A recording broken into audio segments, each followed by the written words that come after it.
বসন্ত উৎসবের সারাদিনে নাচ গানের মধ্যে দিয়ে মেতে থাকল পূর্ব মেদিনীপুর জেলার পাউশি অন্তর্দায় অনাথ আশ্রমের ছেলেমেয়েরা। সকাল থেকে এই নাচ গানের মধ্য দিয়ে আনন্দ উপভোগ করল ছেলেমেয়েরা থেকে গ্রামের মানুষরা। আশ্রমের কর্ণধার বলরাম করণ এবং ময়না করণ তত্ত্বাবধানে এই বসন্ত উৎসবটি পালিত হয়। প্রতি বছরের ন্যায় এই বছরও বসন্ত উৎসব ঘটা করে পালিত হয়। সকাল থেকে আনন্দ উপভোগ করে তেমনি বাইরে থাকা অতিথিরা আনন্দ উপভোগ করে। শুধু তাই নয়, জাপান থেকে আসা বিদেশি নিয়েও পাড়ি দিয়েছেন এই আশ্রমে। পূর্ব মেদিনীপুর থেকে ঔসমান পান্ডার রিপোর্ট। সারাদিনের যে প্রভাত ফেরি থেকে শুরু করে নাচ গান সাংস্কৃতিক অনুষ্ঠান হলো, তো সবাই উপস্থিত থাকাতে এত সুন্দর একটা পরিবেশ তৈরি হয়েছে অন্তর্গতে। তার জন্য সবাইকে সবার আসার ফলে তো এটা সম্ভব হয়েছে। তো আগামী দিনে আমরা যাতে আরও যারা শুনছেন দেখছেন তারা যাতে সবাই আমাদের কাছে আসেন, এইভাবে বসন্ত উৎসবে আমাদের সঙ্গে থাকেন, আর আপনাদেরও ভালো লাগবে, আপনারা সবাই আসুন, এটাই আমাদের কাছে কামনা থাকে। এই সমস্ত ব্যক্তিত্বের কাছে আমার কিছু বলা একটা স্পর্ধা বাইরে হয়ে যায় আর কি। লেভেলগুলো তো আমি জানি যারা নিচে আছে যারা উঠে আছে, ওনাদের লেভেল একটা আলাদা জায়গা। আর সেইটাকে গর্ববোধই হয়তো এইভাবে মানুষের কাছে উঠে গেছি, এইসব মানুষের কাছে সম্পর্ক স্থাপন করতে পেরেছি। এইটা হচ্ছে আমার সব থেকে বড় অ্যাচিভমেন্ট বা বড় পাওয়া। যার জন্য অনেক ক্লান্তি, অনেক কষ্ট, সেটা কোনো কষ্টই মনে হয় না। তো আমাদের মনে হতেই পারে যে এত ছেলেমেয়েকে কাজ করি, সেটা সংখ্যা কত হতে পারে।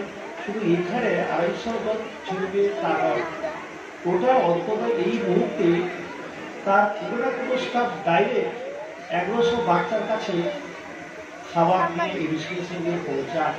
বিভিন্ন স্কুল, বিভিন্ন জায়গায় তার ইউনিটি 100 জন বাচ্চা। আর সেই সঙ্গে সঙ্গে অনেক বাচ্চা আছে অনেক বড় বড় জায়গায়। গত 4 মাসের সমীক্ষাতে আমাদের 2 জন সরকারি চাকরি পেয়েছে, একজন আর্জি করে, একজন নদীগ্রাম। তার বেঙ্গলে 5 জন চাকরি পেয়েছে এবং রবীন্দ্র বেঙ্গল হাসপাতালে একজন চাকরি পেয়েছে, আবার একজন চাকরি পেয়ে যাবে বিষয়। তো যে লোকটার পরিচয় না করলে নয় যে অক্ষয় মহান্তি, যিনি হচ্ছে ডক্টর দেবী সেটির একবারে প্রাণের এবং কাছের মানুষ। যখন আমাদের অঙ্কে 100 পাওয়া ছেলেটি রাহুল পান্না কে স্কলারশিপ দেওয়ার জন্য আবেদন করি, সেই দিক থেকে প্রায় আজ থেকে 16-17 বছর আগে থেকে উনি আমাদের সঙ্গে যুক্ত। উনি সেই স্কলারশিপ দিয়েছিলেন। তারপর থেকে অন্তর্দয় অনাথ আশ্রমকে ডেকে ডেকে রবীন্দ্র সদনে ডক্টর দেবী সেটির সম্বর্ধনা দেয়। সেই যা যাওয়া, তারপর থেকে কন্টিনিউ আমাদের সঙ্গে সহযোগিতার হাত বাড়িয়ে থাকেন। আজকে এই বসন্ত উৎসব তারও দিন অনুষ্ঠান, কিন্তু আজকে নারায়ণী হেলথ হসপিটাল। আর সব থেকে বড় কথা, আজকে আরেকজনের জন্মদিন হচ্ছে। অনেক সময় আমরা করি ভুলে যাই যে কাজ করতে করে যে বোধ হয় কিছু কিছু মানুষ আছে যারা হয়তো নিজের ছাড়া অনেক কিছু ভাবে না, কিন্তু অনেক মানুষ আছে যারা অন্যের জন্য প্রচুর ভাবি। এইরকম একজন মানুষের জন্মদিন আজকে পালন করে যে আজকে প্রত্যেক বাচ্চাদের খাওয়া দাওয়ার ব্যবস্থা করেছে, সমস্ত লোকে সেই গল্পটা করে দেখা যাবে।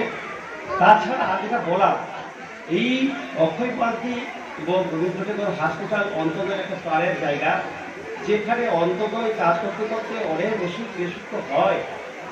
সেই সমস্ত ছেলে মেয়েকে নিয়ে গিয়ে অনেক কঠিন পরিস্থিতির মধ্য দিয়ে আমরা কিন্তু সেখান থেকে সুস্থ করে নিয়ে আসি। যেটা একটা মানবিক দিক হিসাবে ডক্টর দেবী সেটি আমাদের সহযোগিতা করে। তো আমরা এই ধরনের একটা হসপিটাল, যা অন্তরালে একটা বিরাট মানবিক দিক দেখতে পাওয়া যায়, সেরকম একটা জায়গাতে যুক্ত হতে পেরে আগ্রহী ধন্য। আর আপনারা সকলে এই অনুষ্ঠানে এসেছেন, আমি কৃতজ্ঞ যে আপনারা সকলে এসে এই অনুষ্ঠান উপভোগ করছেন। সকলকে নমস্কার।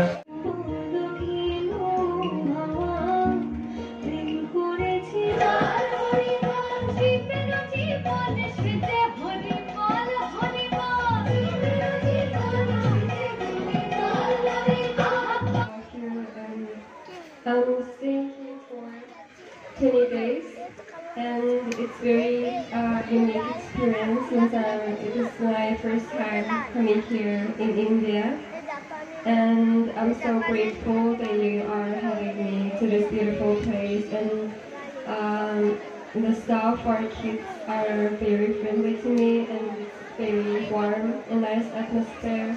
And I'm so grateful that Mr. Founder and providing those kids family and this beautiful home. And in the future, I hope all these kids have a beautiful life and achieve their dream and have a beautiful family also. Thank you. Thank you so much, Sana.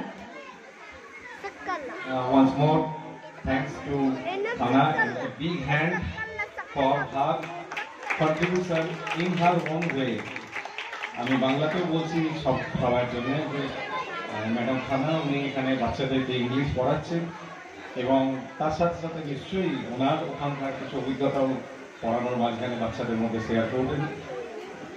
আর তার সাথে সাথে আমার পাশেই রয়েছেন বলরাম করণ, যার জন্যে আজকে এই পাউসি বোধহয় ওয়ার্ল্ড ম্যাপে পৌঁছে গেছে। আর অক্ষয় মন্ত্রীবাবু, ওনার স্ত্রী আর আমার স্ত্রী দেবী গুপ্ত, এরা সবাই রয়েছে স্টেজে। আর প্রচুর লোকেরা যারা এই বিভিন্নভাবে হেল্প করে যাচ্ছে। আর এই কালচারাল ফাংশনটা একটা আরও একটা দুর্দান্ত জিনিস। মানে ম্যাডাম খানা, she may not be able to understand the language, but knowing person, so that is why I think she has enjoyed, and this is going to help spreading the news of Pausi to the whole world, not only just India. And the kids who are growing with all other things like education and other activities, these cultural activities will help them in establishing in whatever field they are doing, because in every field the cultural activity is a common thing which will help them to establish. So thank you all once more, and I will request Mandio just এটা তো ও যেমন ওদের দেশের জিনিস এখানে আমাদেরকে দিচ্ছে, আমরাও আমাদের এই সংস্কৃতি ওকে দিয়েছি। ও এই যে জামদানি শাড়িটি পরে ও খুব সুন্দর লাগছে দেখতে, ওকে সাজিয়েছে আমাদের মেয়েরাই, ওকে সাজিয়ে সুন্দর করে আর কি সেজে উঠেছে। তো তার জন্য একটা বিগ হ্যান্ড পাওয়া।